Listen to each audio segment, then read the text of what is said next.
Welcome to the podcast Running Toward. This podcast tells stories of ordinary people who couldn't look away once they saw the hidden crisis in foster care and the families impacted. Our guests share heartbreak that led them to take reluctant and unexpected small, faithful steps toward the most vulnerable in their communities. Not because they had a plan, and not because they felt ready, but because they couldn't unsee their pain. You'll hear how people living normal lives discover that getting closer changed them. Their comfort mattered less, their grip on uncertainty faded, and their faith got feet in quiet, everyday ways. Ending the crisis for one or for all isn't a quick fix. It's a long, slow, often messy journey alongside one of the most overlooked and misunderstood groups in our community. Running Toward gives you a front row seat to the hidden crisis in foster care and the families impacted, and to the ordinary people who choose not to look away. Welcome back to the Running Toward podcast today. I am super excited. This is a treat today. You are going to get to hear both sides of the foster care story in one podcast. One family who took him in and then said goodbye, and the other family who got him back. And this is just an exciting way to see both sides of the story and see how two people were willing to be courageous and vulnerable and walk into a relationship that continues even to today. So Jocelyn, Clarissa, thank you guys for being here today. Mm-hmm. So first we'll just orient everybody kind of to your lives. So tell me about your people, what a normal kind of week looks like for you these days. Go ahead. For us, we have elementary up to college age now. So we've got the whole gamut, 5 kiddos, top 2 are bio, bottom 3 adopted. And so we're in a little bit of everything right now. We get to take our oldest to A&M at the end of the summer. So we're really excited. But yeah, a lot going on, a lot of excitement. Never a dull moment. Never. That's for sure. That's true. And Clarissa? We have one child or 3 children. 2 of them are foster children, and the other one I adopted, but is my husband's bio kid. So, and day in and day out, we just, get through the mud of it, right? Yeah. Busy. It is. Well, I'm excited for everybody to hear the story because it's a side of foster care that often never exists and then is definitely never shared publicly and is one of the major reasons that people even fear going into foster care. Yeah. And so being able to share a totally different view of what it can be when both people are willing to step into it is what I'm excited about today. So Clarissa, let's start with you. So tell me about your knowledge of foster care, like through your whole life. This was not a new thing, just when with how these families got connected, but this is kind of part of your story. This was not a new piece to your story. So just tell us about what you knew of foster care growing up. So growing up, I was myself in and out of the system a little bit, with my mom just unstable, and she eventually passed when I was 8 years old, and I had 2 younger brothers. So my grandparents took us in, and we kind of didn't know too much about foster care because our grandparents did take us and all that, and CPS wasn't super involved back then, but we were ward of the state, me and my brothers, and kind of got displaced. The middle brother, he went with his dad, biological dad, but me and the younger always stayed together. Yeah. So that's kind of how, it started off. And, I had friends in foster care growing up, and they also worked at a shelter for kids, called Roy Moss. And so when I worked there, that's what I really experienced, all kinds of foster care. CPS workers, CASA workers, everybody. So I got to meet the whole shebang of that. Yeah. Yeah. And Jocelyn, I know we've had your podcast before, but just tell people kind of what you knew of foster care growing up, because yours is also unique in that foster care in adulthood was not a new thing for you, but kind of share your knowledge of foster care. Yeah, mine was different in that my sister came into our home. Actually, she was my cousin. So when her parents had passed, my family adopted her. And so, that was in elementary. So it was all I knew. She was my sister for life. And so a little bit more like on the family side of things. But that kind of started the seed for us of like adoption and what would that look like for me as an adult, as married, for my own family. Yeah. So, Clarissa, when you were with Grandma, did Did your grandparents have any support? Was there anybody that helped them out? Or they were just kind of figuring this out on their own? I think they just figure out on their own. I mean, they just stepped up and did what they had to do. Talking to them as I got older, I asked them, like, how did that go? And they were just like, I mean, you just came and lived with us. Like, that's it. Yeah. Someone came, we signed some papers, and we're done, And I said, wow. And my grandma said, yeah, I even told your grandpa, because he wasn't my biological grandpa, hey, you don't have to stay. Oh, Wow. I'm like, wow. Yeah. So it wasn't but a he question wanted for your to. grandma. Yeah. She was like, yeah, my grandma was like, no, I'm taking these kids, Yeah. and that's what I'm doing. Yeah. And she had questioned my grandpa, and he was like, no, those are my kids too. So, then it began that relationship and so kind of bond. Yeah. What you didn't know was setting up this foundation of I didn't. You just do what you need to do. Mm-hmm. Exactly. When kids are. So growing up, was there a faith component to your life with your grandparents? Yes. Yeah. I grew up Church of Christ, and we've gone to the same church. We just recently went back there, me and my kiddos, because we just needed to find home again. We just needed that to fill it, and they needed youth and stuff like that. So growing up and going back to that church is like, wow. Yeah. Because it's like that seed there. My grandparents were very faithful, and they were close to God through all of it. And I mean, we prayed and did everything, Yeah. It really taught us a lot throughout the years growing up. I mean, you had a personal experience with it. Mm-hmm. And in that you're part of the bio family side of the house. When you started fostering these two latest ones, little ones, did you have a different lens of the bio family? Oh, definitely. Definitely. I knew that there wasn't support back when I, was a child, and my grandma expressed to me that. And so I'm like, okay, how can they be supported in this? And are they willing? And if they're willing, what can we do? And so just, I guess my heart was a little softer as well. I didn't want to just go in full on like, okay, I'm the foster parent and I'm not going to talk to them anymore. Right. Cutting off communication. We don't, to this day, we still communicate with bio mom. Yeah. Dad is not in the picture, hasn't been. So, yeah. But yeah, we still communicate. That love is there. If she needs something, we're there. She communicates that she wants to see pictures and stuff, of course, Right. And I think that stems from that because, we were just cut off from mom. I do have a bio dad, but, things weren't just good, and they didn't really explain to him what he could do to get me as well. So it was just a lot, Yeah. So even during the court system, I was explaining to mom, like, even though how sad it would be for me, but I was like, hey, you can get your kids back. Right. But you need to do X, Y, and Z. Yeah. And you need to be on it. And unfortunately, she couldn't. But, yeah. At least I was there and able to, offer that for her. Yeah, I think we hear it a lot when in the Alliance when we do info meetings, not that they see biological family as the enemy, but as the ones that they're almost rescuing kids from. You hear that language a lot, which I hate. But I think that's where, as you foster, you get to this side of the house. But in the beginning, it's a fear, and it's I don't have control over what's going on, and I'm trying to protect, but and not understanding. I think that's one of the unique things that you got to come in knowing that no, it's just like it's fine. Yeah, work together. Yeah, regardless. I'm rooting for her, and also I'm protecting kids. Like you can hold both yeah. of those together, and I think that's one of the things that and especially newbies in this space don't get. So, what was your view of biological family before you? Well, I mean, met our Clarissa? experience with Mikey was our first fostering experience. Right. So but for 9 months. For 9 months, it was the state telling us, parents are dangerous, or mom is using, or, just all the negative side of why he is with us. And that's the only and information that's really you're all getting. We knew. Yeah.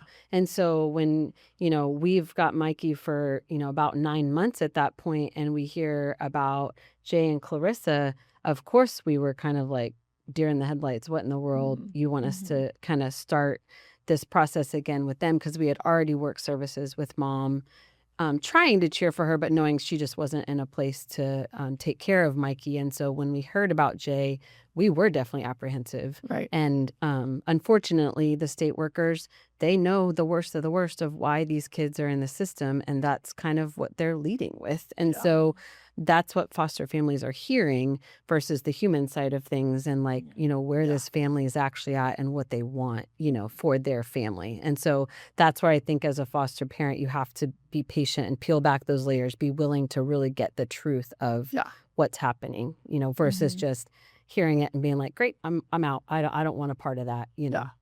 I think back up to catch everybody up.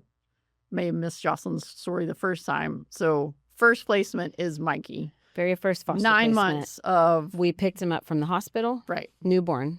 And had him for 9 months. And in that 9 months, mom got to a place of not being able to care for him. So everybody in the state was saying potential adoption, which we weren't really looking for, but we were like, this is our first placement. We don't know what we're doing. Right. Okay. And then we hear about Jay and Clarissa. So it was a big transition in the cleared case. It fine. Jay didn't know. Didn't know he about didn't know Mikey. he had a son. Yeah. Correct. Yeah. Yeah. We had to go to, we found out by a phone call to his job, actually. And they called his job and said, oh, you have you have CPS case. And he's like, I don't owe CPS Energy anything. We laugh to that still today because we're like, what are you talking about? And they're like, no, Child Protective Services. You're like, and wait, he's what? like, wait, I don't have children. And they're like, well, we think you do. Yeah. And so we had to wait for a court date. We got a court date, and then they had to, which that all do like takes paternity time. testing Yeah, and so all they the had to things. do all that. Yeah. And then finally that came, and then he walks in there, and and it's so sad because he's just like, the kid, it can't be my child, Right. and you have that doubt, and then he finds out he is, and he's like, and something just lit up in him, like, this is my kid, Yeah. So where did you and Jay, you were dating before? we were just dating. Yeah. Correct. So you guys were together dating, and hey, we're dating, by the way. So it's funny because for my childhood, how my grandma said to my grandpa, Yeah. well, he said, I want to get my son. And I was like, that's fine. And like, I love kids, right? And we had already planned, like we already had talked about getting married, and not that it was solidified or anything, Right. but it was in our plans. And so I'm like, well, okay, it checked off another box of having kids. So what a crazy full circle. Yeah. From your grandma being like, it's them or, I'm taking them, you can stay with them, to then you getting ultimately the other end of that question of like, hey, I'm going after my son. Do you want to stay or not? Yeah, exactly. Yeah. Yeah. That's awesome. So you guys hear about Mikey. You're like, team, now we're going to go for it. Jocelyn doesn't even know he exists. And they are telling her, hey, you need to decide if you want to adopt him or not. So y'all are coming at it from like very different sides. Yeah. And then there's this little boy in the middle of it who knows only one family. Ultimately been taken home from the hospital with one family, and yet you guys, I remember the wedding. Like I remember That's whole honestly conversation. one of my favorite fostering memories of all time. Like it's the most out of the box experience I feel like anybody could have in fostering because we knew you guys at that point. We'd met you at visits and knew that y'all wanted Mikey, and when y'all told us you were getting married and that you wanted him at the wedding, we're like, I mean, it was like shocking just to think like we're going to go to their wedding. We just met them. But ultimately, and we asked caseworkers, we're like, are we allowed to do this? Like, because it was still this new, like we were both in it. Like, what are we allowed to snuck do? the invitation in the diaper bag. During a visit? Yeah, I would just put it in there. I'm like, they're not going to check it. And nobody was saying no to things. They were like, whatever you feel like you can do. They didn't like zero precedence for this. Yes, they're none like of the caseworkers have, But is it kind of reverse to things like when we first found out about the Wilsons and everything, and Jay's like, well, I want my kid, and we're starting that, even caseworkers, well, our caseworker was telling us like, well, he looks like them, he fits with them, and Jay's like, so then he like had this little doubt, like he has been with them for 9 months, like do I want to do that to my child, and I'm like, I mean, you have to make that decision. He's little and it's probably going to affect him, but we got to work with them, with the Wilsons and the system. I said, forget what other caseworker says. Just what do you think the Wilsons will do? Well, they might be hurt. And so I'm like, but I mean, I think they will love us, because we already had a little bit of meeting, and, Jocelyn just so sweet all the time. I'm like, she knows, like, this is his dad, and I think that eventually she'll see that, Yeah. And I said, are you going to be stable for him? Are you going to provide for him and love him? Yeah. And he was like, yes. I was like, well, then let's do this, Yeah. So that wedding thing was like, okay, we want them there because we want Mikey to witness this, Yeah, right? Right. But also the Wilsons, we Yeah. know their heart. And so we stuck it in there hoping and praying So- that, they would come. So What was that? So back up a little bit. What was Yeah. that first meeting like? Like, what was going through your head when you first were like, oh, we're going to like go meet, Mikey and his foster family? What Mhm. was and then you, like, what was your side of it? Like, they were telling me that we probably were going to adopt, and now we're going to meet his dad and, yeah, stepmom. I mean, we were scared because we were told, he looks like them. He fits in with their family. And then we were told, they have an attorney ready to adopt. Like Which it's already, wasn't Which is true. true. but Because that's you what can't we were even do that told. at a year. And till so a we year. were like not in the right mind with funds, Yeah. like we're just, hey, Yeah. have a kid. Did And it we're feel like, like a competition? yes. And so we were so scared, like how how Jocelyn would be, because we knew that we had to meet up, or we didn't even meet up the first time. We had to go in the building, Mhm. and like we might see her in the lobby. Yeah. And I'm like, if we see her in the lobby and she sees us, and you just think like, oh, Yeah. she's not gonna want to hand over the kid to us, or like, Yeah. because I get it, like Yeah. being a mom, you just Yeah. And I guess me being outside the book, because biologically I wasn't related Mhm. and I didn't have him, I Yeah, just you kind were of in a saw hard out. spot, Yeah, I was in yeah. a weird spot of like emotions. For And sure. so that was just a lot. Like I was trying to see, I always wanted to see outside the box perspective, Yeah. I always wanted to see that. And I think that's what helped on our end of things. I Mhm. kept telling Jay, it's okay. Look, X, Y, and Z is going on. That's Yeah. fine. Mhm. But when we heard about the attorney and all that, and even though it wasn't true, and I told Jocelyn later, I'm like, did y'all have an attorney? She's like, no.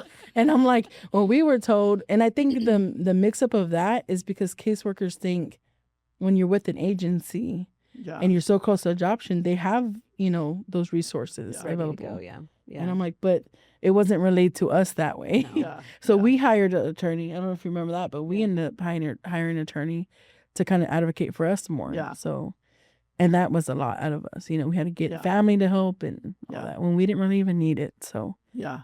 I think that part of the story too is something that I share a lot with foster families now. Like I learned this kind of behind the scenes play that caseworkers have, that they are trying their best and they're wanting to get permanency and stuff, but when we saw what they were saying to them, I was really shocked. I mean, I was Yeah. very sad for them, and realizing like, if we're all working for Mikey, if that's our goal, then they should not be told where Mikey should be. They should Right. get the choice, Right. And so we definitely pushed back against the caseworkers as well. Of like, no, we're in this with them as a team now. We're not gonna say like, just because this is easiest for him to stay here, this is the best place. Right. Like, even though that was hard, but we knew it was going to be a process. So it was like, okay, Lord, like, let's just ride this out together. But it wasn't we weren't gonna let the caseworkers keep feeding them that. even was for just the ridiculous. wedding, Yeah. we didn't know if they could. And so after I sent the invitation, then I said, okay, well, how can the wedding look with him? And they literally told us, well, no one can hold him but y'all. And it needs to be quick. Like the foster family is not going to want to go and spend time with y'all. You just need to take the pictures and then that's it. And so I don't know if you remember, but at the wedding, I was very like, I told my grandma before and I told Jay's mom before. I was like, you cannot hold him. Y'all can stand next to us, take the picture. As soon as the picture's done, I got to rush him off to, his family right now. I mean, that's just how it has to be. And so I don't know if you knew that, but Yeah. we had him and then we were just like picture, and then we're like, bye. And it felt so awkward, but I was like, I mean, I don't know what to do. I don't want to get in trouble. Right. We don't want to lose him because we're not following these rules. Yeah. Yeah. But again, Yeah. I think that was just caseworkers putting their pressure on us for no reason, Yeah.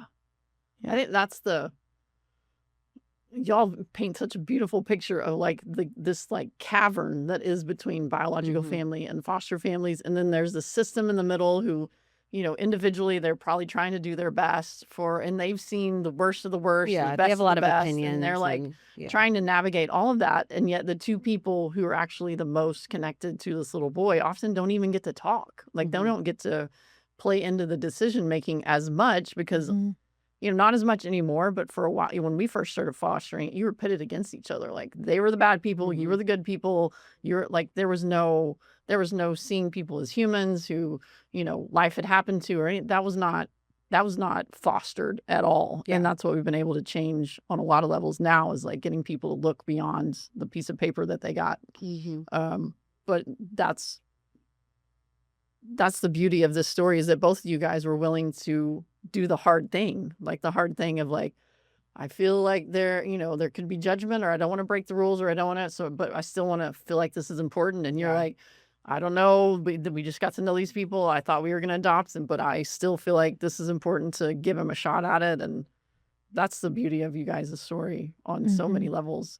So go back to those first few meetings and the wedding. You guys are starting to get to know each other. Then what starts changing? And does you and Jay start feeling better about, this is going to be okay. They're going to support us in this if we go full send it and try to get him back? Are you feeling like, okay, my heart was starting to pivot toward adoption, but now I can see where this, maybe he should be over here. I think the wedding was a big, get over the hump for us, because we got to see their family. We got to experience literally sat in the back holding Michael, and he watched his parents get married. Right. And I'm like crying in the back. It's so beautiful. And then also, we didn't really know what to expect. We didn't know what the caseworkers had told y'all. Yeah. But there weren't any caseworkers there. So it was just us. It was like we got to make the decision. And the way that Jay and Clarissa treated us and Mikey, and just kept things low pressure. We did pictures. We were ready to go to the reception, and she's like, no, you don't have to go into the big crowd of people. Because in my mind, honestly, I'm picturing Mikey getting passed around everybody. And I was trying to prepare myself for that, and knowing he'll be fine. I wasn't super worried, but it was also just kind of this I have no idea what to expect. Yeah. But the way that the wedding went, and the way we got to see you guys, and the way we got to just do that together, I think got us over a hump of okay, we can do this together. I don't know. It was just a big turning point for us. Yeah. And seeing what Mikey had, what he would be going home to. Yeah. And of course, my heart still had a long ways to go. The The letting go process, but I felt like it was a big stepping stone. For us, that was also a pivotal moment, because at that time, we still were unsure if we were going to get Mikey. And so at that time, we were like, okay, they supported us by bringing him to something that's very important for us. Yeah. So we're like, man, even if they keep Mikey, I'm sure we'll still see him. That's what it opened up that for us, So, that was just oh, okay. Either way it goes, he's good, we're good, you know. So after the wedding, did you guys start talking more outside of the communication with the caseworkers to kind of figure out what was being said? I think we started texting more often. Maybe we went to Grace Point a few times. I'm trying to remember the timeline. That was a long time ago. It was a long it was time ago. 12, 13, 14. How old is Mikey? He's 14 years ago. So holy crap. Yeah. It was a little while ago. Yeah, it was a long time. Yeah, we definitely started communicating texted, more. Yeah. I remember her wanting to know very specific things that Mikey liked, because he was starting to do more visits with them. Yeah. Eventually he was going to their house. And so she'd be like, text me pictures of his snacks, text me a picture of his soap. What does he actually like? They wanted to know so much. Yeah. Who is he? What is he like? Yeah. What makes him comfortable with you guys, so that they could bridge that gap? And that made me feel so much more comfortable and confident that they wanted to do what was best for I her. was nervous Nancy too, as first time mom. Yeah. I babysat all my life. Right. This was different. But also you have this back there watching you. Exactly. That's the hard part. Okay, so about that. Jay, we started doing off campus visits, not in the building. And we went to a restaurant, and Jay had to change the diaper. Well, then the caseworker had to go with him, and Mikey would flip and flop. He was wild, man. Well, not with me. I don't know why, but not with me. I would just, hey, no. Yeah. And then I would change the diaper and we're good. But Jay tried. So then the caseworker, I couldn't go in there. It's a men's restroom, but the caseworker could. It was weird. I don't know. She went in there with him and had him change the diaper, watched him. And so Jay's like, come on. That's and he's so pressure. sweet. My husband is a teddy bear. Yeah. And so if Michael wants to flip and flop, do your thing, buddy. Do your thing, but I'm going to try to get this diaper on you, right? And so he got it on him, and everything was fine, we thought. But then we went to court, and it was brought up in court. Oh, well, I think that dad needs to practice more on changing diapers.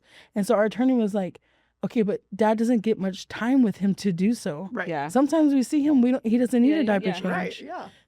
So it was just so bizarre that Being under the these little microscope is tiny ridiculous, things yeah. were like, you know, projected as And also like when somebody's watching you do Exactly. something, Yeah. like you're getting tested Yeah, on. Yeah. 9, Yes. 10-month-old little boy is a wild man. Like you're not. Yes. Yes, You're trying there's not no to get way. sprayed. You're Yeah. trying to get the diaper on. There's no way. Yeah. Yeah. Yeah. And then just some of the awkwardness with the co-parenting Right. situation with bio mom having to be there and just saying things like sometimes that was hard to go Yeah. through. So biomom's still getting visits at the end of this? Yeah. Yeah, she it was was still a weird mix even of even things. after. I mean, she still got supervised visits at a place. After Mikey got after placed Mikey with came y'all. home, yeah. But before that, she got her own hour and then we got our hour. Mhm. Yeah. And then it turned into, okay, we need a co-parent because, you know, if Mikey comes home, Yeah, you're gonna have to do that. yeah, she still has rights. So then we tried to do it at her place. So awkward just for us to all. Mikey's like, what is all this? But, you know, and then we're like, yeah, what is it? You know, we don't know. And then we tried to do it at our place, but she never came. Yeah. And then so we just did it at the building. It was just better come in the building 2-3 hours and then we just all have a visit together.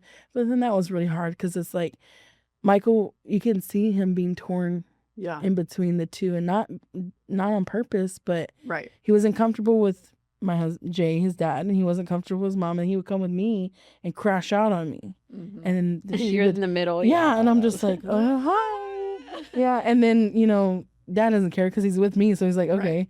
But, you know, bio mom was just like, Yeah. oh, and he's snoring like when you used to snore. And I'm like, oh, please stop. Like, see. so awkward, you know, just predicaments were put in for what, you know? And two things. One, the fact that you guys didn't make it a competition with him. You went like, and he already had this rhythm. He had snacks he liked. He had a routine. And you were like, what is it? Not like he's ours and we're going to make his routine like you weren't trying to. No. It was for the best of the kid that was stuck in the middle. And that's just Mm-hmm. what does not happen so many times. Yeah. Everybody wants to like control the narrative instead of being like, no, It should be centered this around him. this is what makes him feel safe. This is what makes him feel comfortable. These are the smells he's used to. These are the foods he's used to. And that's just, I know when we had kids and we go to visits and they wanted to, you know, do these things. And I'm like, I understand that that's, you know, what you were brought up or what you want, but he's not, they're not used to that. Like it's what's best for them is what. So first off, that thing. And then secondly, you're doing all these visits, 2 hours, 3 hours, and you also have to keep a job and you have to find housing, like all the things that they're requiring of you. My husband was not able to. Yeah. He had to quit because then if you miss a visit, you're in trouble. But if you don't, we had work, visits, which they're like 35 minutes away and back, and then they're like 3 hours, 4 hours long. Mm-hmm. And then as they got increased and stuff, and then we had to pick him up, I think, or I don't know what it was, but I think we had to pick him up to come to our house to visit. So it's like 30 minutes there, 30 minutes back, 30 minutes there, 30 minutes back, you know. And then on top of that, we had one-on-one counseling each. We had parental classes that we had to take one together. And then my husband worked overnight, like real late, and then overnight at the time. And so he was like falling asleep. So I told him, you can't do this class anymore. So then he had to go to a compadre, which was like the father's only one. And so he went to that. And then we had to do family counseling, like together, right? Yeah. And then we had to do co-parenting counseling, but that didn't work out because, you know, the other party wouldn't show up. I mean, it was just so much that he had to quit. And I worked full-time. He had to quit, and then we had to get financial help from family. Yeah. You know, and it was just crazy because it's like, oh my goodness. Yeah. Like this is not doable for real parents. Like, and that's the side that I don't think is, I didn't understand getting into fostering, like because you're just like, well, why, if you loved your kid, you would just do the things, not realizing what those things, like the time commitment and what they're asking of you physically, financially, emotionally, like all the things that go into, and so the parents, ultimately the parents that actually want them back, that are doing the things, then you're like, I can't keep a job and do these, but I have to do this and I'm supposed to have a job. Like you're having to make all these hard decisions. I mean, you only get 2 days off from a job. Yeah. You know, if you're working full time. Yeah. You can't do all that in 2 days. Yeah. And then sometimes jobs don't want to work with you on what days you're off. Right. And so then that doesn't work, you know. Yeah. And there's no flexibility in the system at all. It's like I'm the caseworker. I have to do it at this time and day only. Right. Yeah. Okay. Like, well, quit your job then, hubby, because it's not working out, And I went full time and I went ham on hours and anything I could do just to, make it through. Right. Yeah. To make the money. Mm-hmm.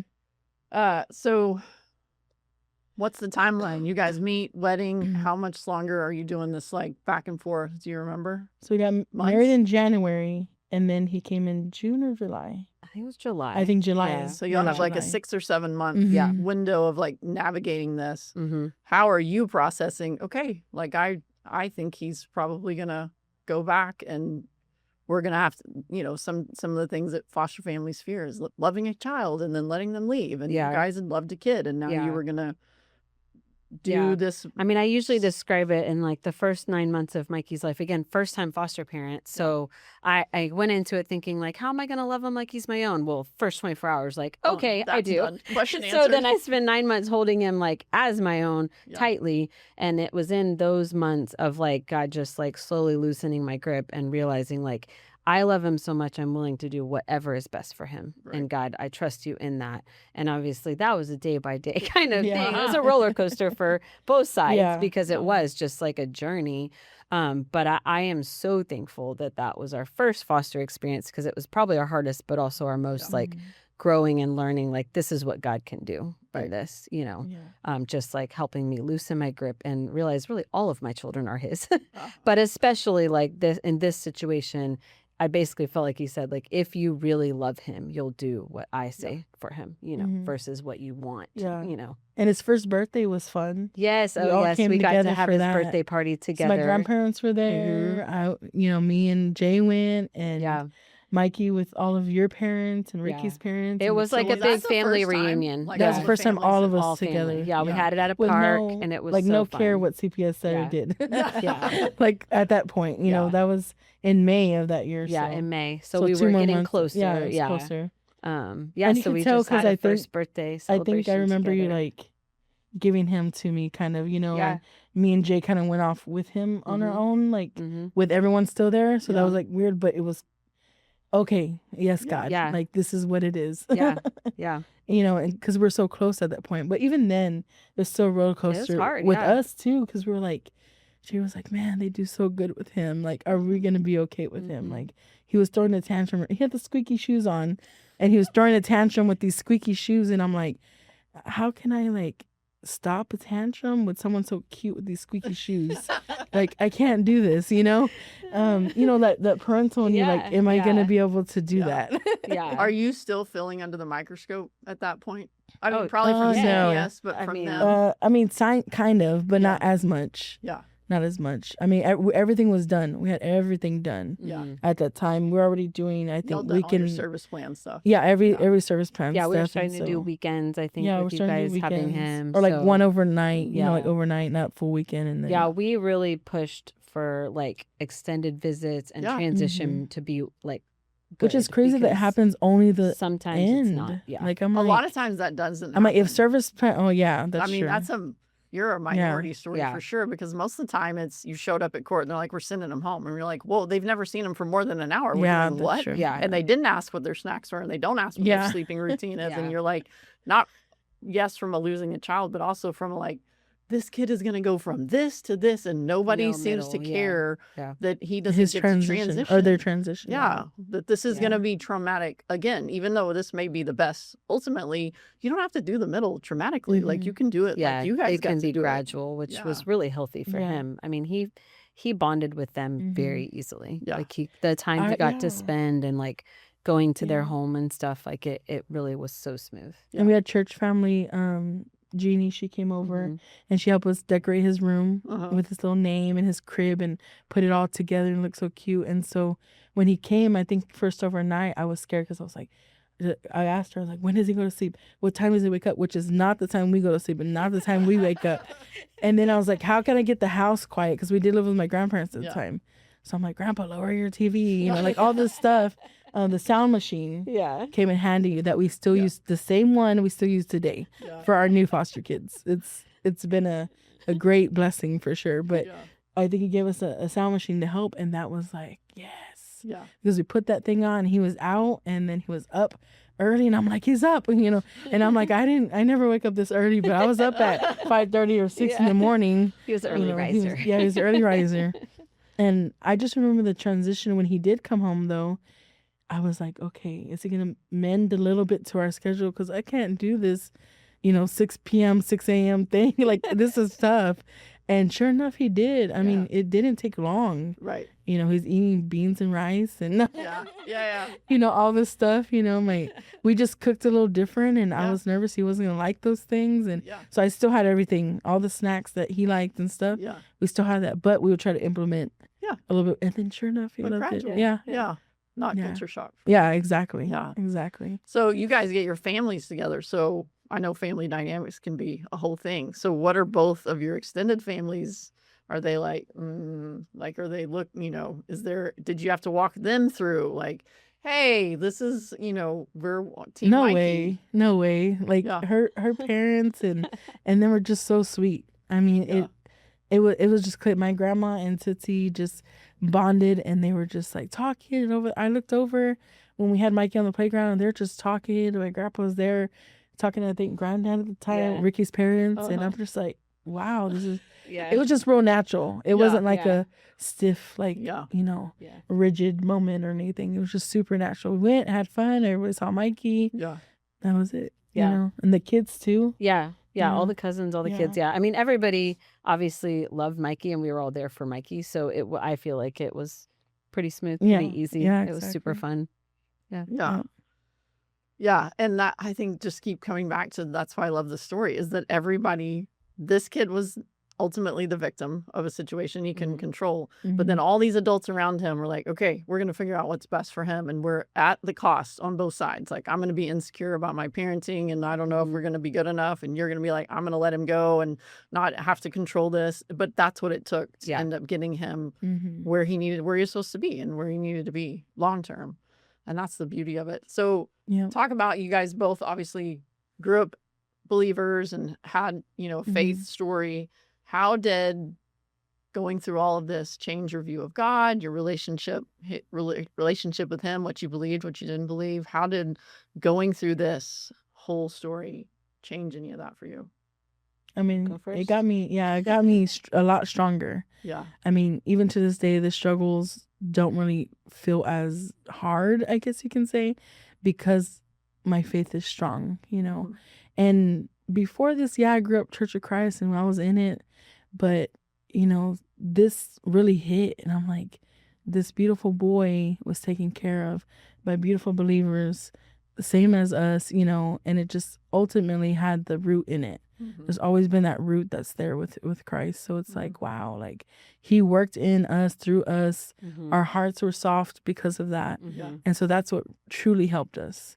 The love was there. We all led with love. And I think the love for Mikey, but the love for Christ was always there too. And Mikey knew Christ in it. And that was the crazy thing. I was like, oh, a little baby that knows, because the Wilsons, had that in him. But also when he came visit with us, we would pray for him. We would hug him, and love him just as Christ would, And I think he felt that. And that similarity between the families, I think it helped him. For sure. Yeah. What about you, Joss? Yeah, I was thinking about that this morning. I feel like when I look back on that time, there's so much of that part of my story with my faith where it was like, Lord, I cannot do this. I cannot do this. This is not something a mother can do, let go of a baby. And that's where God stepped in and said, I know you can't, And so I feel like looking back, the reminder and seeing God's faithfulness in that, we can't do things. And that's where we get to see him. And so as believers, I feel like we miss out on a lot of things when we lead with, well, I could never. Yeah. And that's what I hear so often about the fostering journey in general. I could never. I would never. It's like, then you're going to miss out on so much beauty. Yeah. And God already knew that when he gave you that. Yeah. Like we got to be a part of his story because of just God gradually growing our faith and allowing us to be the yes of his story. And if I would have said like I could never, I would have missed out on so much. And being outside the box as well, because remember, I'm still kind of outside, like bio dad, Mikey, foster parents. I'm still kind of outside. It's like, how can I take a child from the only mother he's known. That was a big thing in our conversation as well. It's like, gosh, what do we do? We can't do this. We just can't. And I think God was like, it's okay. Yeah. You got it. They got it. Yeah. We're here. Yeah. Like, I'm here. I got y'all. Like, it's okay. Yeah. So flash forward to the day he actually goes back. I love the story. I think you told it on your first podcast. But talk about that day when you guys take Mikey, and you have 2 kids in your home who are little but are also walking alongside. We had a brother, and now we're letting a brother go back to his dad. Like, talk about that day of reunification. Yeah, I mean, we got opportunity to drive him home, which again, like I told the caseworker, you're not going to pick him up and take him. Like, we're taking him. Yeah. We're going to load his stuff. We're going to take him to their house. And they're like, okay, But I remember driving to Clarissa and Jay's home with Mikey, in his car seat, all his stuff in tow, the last of his things, because we had tried to gradually, and my kiddos, Noah and Naomi, were in the back seat, and I'm bawling because I'm torn. I mean, it's still a torn feeling of like excitement for him, but also loss for us. And I look in the back at Noah, and he's just like beaming. I'm like, hey, buddy, how you doing back there? And he says, I'm doing great because we're taking Mikey to his family. And it just made it so simple and clear of like, we're taking Mikey home to his family. Yeah. And so for our biological kids, it was very black and white. Like, we have a mom and dad we want to be with. He has a mom and dad he wants to be with. He's going home. And that, I love that for them. And for y'all. Yeah.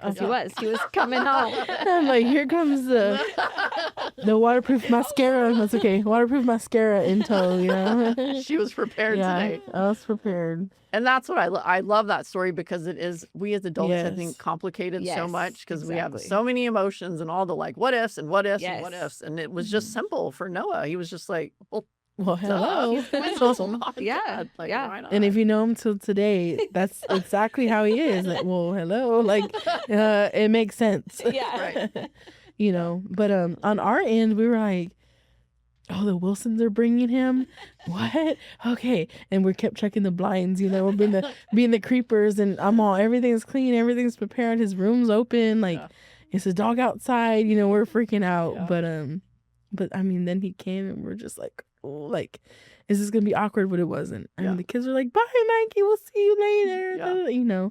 And that was that. It was just like real quick, drop off and see his room, and the kids were playing, and it was just real smooth. And I think the kids did make it. They made it easier. They made it easier. Yeah. Because I mean, they were like, love you, Mikey, we'll see you later, and giving us hugs and everything. And I'm like, wow, these little beings just made that a lot smoother. So had y'all had conversations before of like, hey, after reunification, like, we want to stay in relationship, was it just something that naturally happened? Not really, but I remember being that first time mom, and I know how to my grandma, right? But she's like from way back, so just some things I needed, like, I needed Jocelyn. And so I would text her. I remember vividly the text that I sent was, so I was trying to feed Michael his snacks that she said, but there's these, I thought they were Vienna sausage, so I'm giving him Vienna sausage because she said she had made a journal, and she had listed some things just so I don't forget, right? And she said these baby chicken sausages, and I'm like, I don't know what that is, but to me that's Vienna sausage. Right. But he was not eating those things. Yeah. And so I was like, Jocelyn, can you please text me the exact, what are you talking about? Sausage. And so she sent a picture of the baby actual. Right. Oh, those. I've seen those at the store. So I went and got them. And sure enough, there he goes eating those. And avocados and eggs, all that stuff. I'm like, okay, I'm reading the list every day, making sure everything's good. And then after, I did want some time to lapse. Yeah, I feel like we had talked about, let's give him a couple months. So we were talking on the side. Right, but y'all we didn't physically see Michael for at least 2 or 3 months. Because it was like, no, we want him to feel totally bonded to y'all. Yeah. And not have And I don't think I think we did talk about 2 or 3 months, but I was like, we can't wait that long, because I mean, I missed her, right? And I wanted like no boundaries, no barriers to hang out and just be a family. And so I was like, hey, are y'all free for a park play? And that was our first one. And so we met up with the kids and they were having fun. And then I thought, oh no, Like when we here leave. comes going back into the Yeah. car and leaving them again. Like, Mhm. what? And no, it was like kisses and hugs, and Yeah. Noah buckled him in and Yeah. was helping him, give him kisses, and headed out, and we're done. And okay, that's it. I'm Yeah. like, okay, Yeah. It got pretty normal after that. Yeah. Of Yeah. just like Yeah. having play dates and hanging Mhm. out and yeah. So what has it meant to each of you for this relationship to have continued beyond that, beyond the situation changing, the reunification? What does it mean to us? Yeah. What has it meant to have, like, ultimately? I mean, Extended family. Yeah. Yeah. You know, that's what we say now. Extended family. Yeah. It was real hard teaching the kids that because Michael would go to the same school and be like, "Oh yeah, it's my brother and sister." Yeah, and we confuse people all the time. all the time. And then my kid, like Faith and Hope, are like, "So is he our brother?" And I'm like, "It doesn't matter. These are just titles." Like, Yeah. So now we just say extended family. Yeah, You know, and I mean that means the world, especially now that my grandparents have passed, and you know I don't have a lot of family. Just have Yeah. my brother, just my uncle, you know, bio dad and stuff. But even outside of that, you know, and they're busy with their lives, and it's like I need somebody. Yeah. Still need support. We still need family. Yeah. And so that's why we have the Wilsons. Yeah. And even after, like, I would babysit the kids. Oh, I know. Yeah, Like, she took care I of mean, my we've been- kids a ton when A they were little. ton, Like yeah. we helped each other out mutually, Yes, for sure. mutually, for sure. Yeah. Yeah. yeah. Yeah. Yep. And then the church too, you know, do Yeah. the kid care there, and Yeah. you know, it just kept that lining. You know, Christ is always centered, Oh. always. So Yeah. Yeah, Yeah. but like to this day, we do Easter together. We Yes. do like Christmas Eve together, Birthdays. and birthdays together, and it's like that's Yeah. it. Yeah, Family. We just do it. And y'all are both still advocating for Mikey. Like, I Right. know Yes. you're still going to Yep. school, y'all, because your kids go to the same school, and you've Mhm. already navigated some of this. That, you know, And if now he has he's hard like- times, yeah, I'm like, you're Jocelyn, come in, and they always ask me, "Is it your attorney?" And I'm like, I no, look so no. official. I said, Yeah, no, it's right. extended family. does It's that just give me more support. rights? Then yes. Yeah. Well, no, because then they're like, if it's your attorney, we got to bring our attorney. It's not that serious. It's not my attorney. She's my sister. Yeah, exactly. Yeah. Yeah. So I mean, she still helps with that, and if he sees a psychiatrist or med changes, I'm like, hey, Yeah. Yeah. can Yeah, you yeah, yeah. you know, what do you think? Or Yeah. Mhm. you know, or we get together Super for nice lunch to be and able to talk bounce all about ideas it. off of Yeah. each other. Yeah. Yeah. Yeah. That's incredible. Well, what I guess I want to maybe tie this up and end it up for you both talking to people out there who have all the misconceptions coming into this and have never seen this story. I mean, people have fostered and never seen a story like this. Mhm. But I think just ending it with, what would you have loved for foster families to know from both sides of the house? Like, what, you know, that fear is of going in and, you know, whatever everybody's telling you. And then, you know, the side of like, give a chance, like open the door, begin a relationship. Like, but also you've seen the side where the person couldn't get it together too with Mhm. Mikey's Yeah. mom. So I think you have a Yeah. unique view of like, yes, we want that, but we also understand that sometimes people, you know, just Yeah. aren't in a life where they're going to turn it around. But Jocelyn, you want to start, just speak to, you know, the foster the person that's entertaining or is a foster family who's in this space. Yeah, I think probably looking back, I would say learning not to ride the roller coaster of the case and like just trust that God is in it, because it is,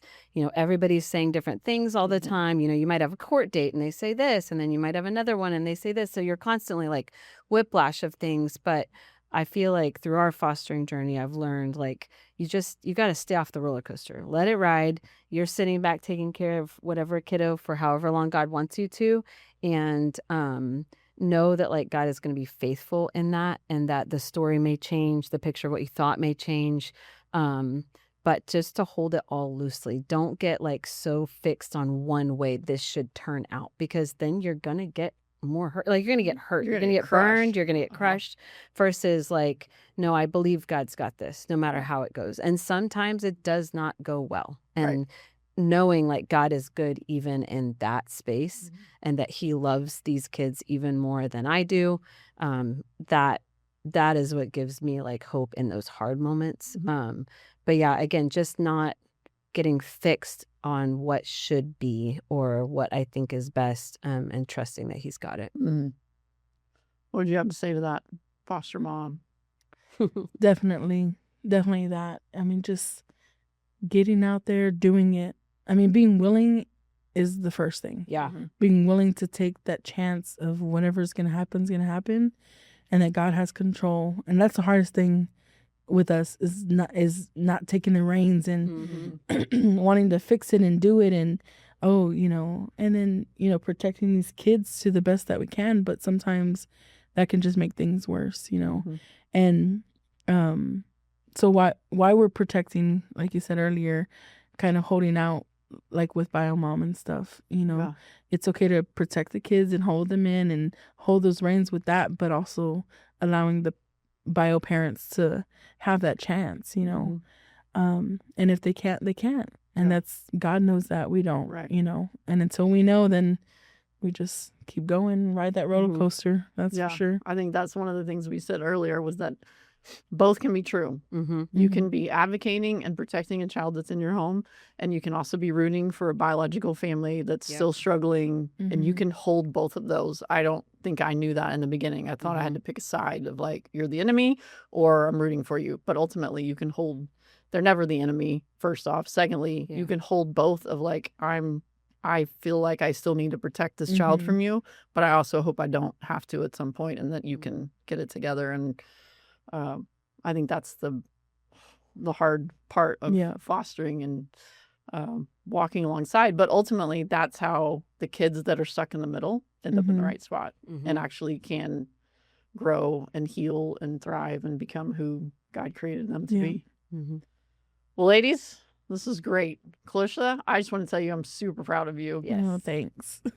I mean, from the Alliance side of the house, I've gotten to watch this story. I mean, I've been with Jocelyn since day one of getting to see the whole story with Mikey and all of that, and then just getting to see you, like, step into a role that you didn't have to take on and do it so well and with such love and grace and, like, vulnerability and compassion. Like, so proud of you. Thank you. It's incredible. Thank you. And now I got 2 more. Yeah. Adoption is in view for those. Still going. Yeah. We're still going. And I can't do it without, y'all. Yeah. I mean, especially, I follow the Alliance too. I follow, what Jocelyn says. So yeah, it's a lot, but we're doing it. Doing it. Well, thank you guys for joining us for this incredible episode of Running Tours, and just share it with a foster family that you know, with a kinship family you know, and be encouraged that things can end in one big happy family. We'll see you next time.